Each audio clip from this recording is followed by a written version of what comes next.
Hello, welcome back to me putting together my Mercruiser 470 engine, and this time I've actually got my new push rod. It's come through the post now, so I can finish off putting together all the valve train and I can just check its tolerances. A friend of mine's made me like a little special tool that I can just prise back the rockers and to collapse the cam followers and to measure the tolerance, which is like the tappet clearance, or all the other things like valve lash. And it's just checking that my cam followers and push rods and everything are all within their tolerances, so that I have the right valve clearance for this engine. So that's what I'm going to be doing today, and let's get on. See you in a minute. Okay, what I've got now is I've turned the engine over so it is on compression, not compression, on the power stroke of #1 cylinder. So those cam followers now are right on the back of the cam, so these valves are both closed. If I get my fingertips, I can spin the push rod there, showing that there's no pressure on the push rod and I've got no play in the rockers, which means it should be all right.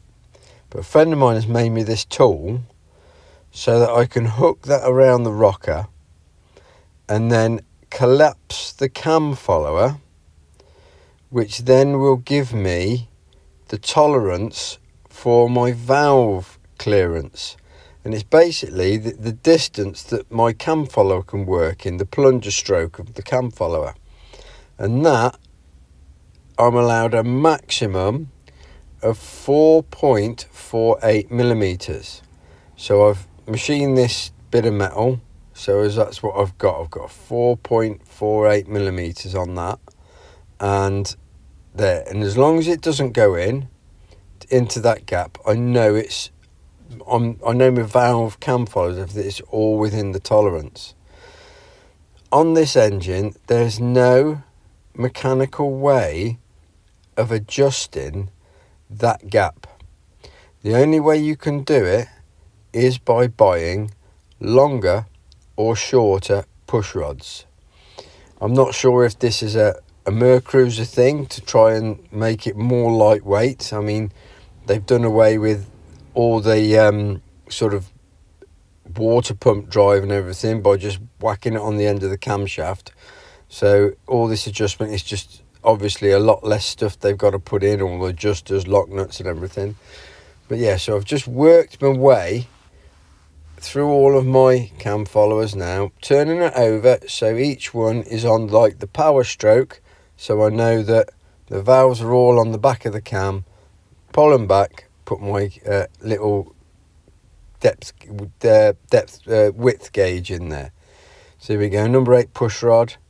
There it is, down on the back, and it's right on the back of the cam. And I get my little rocker lever and just hook that over, and then you prise that back, which collapses the cam follower.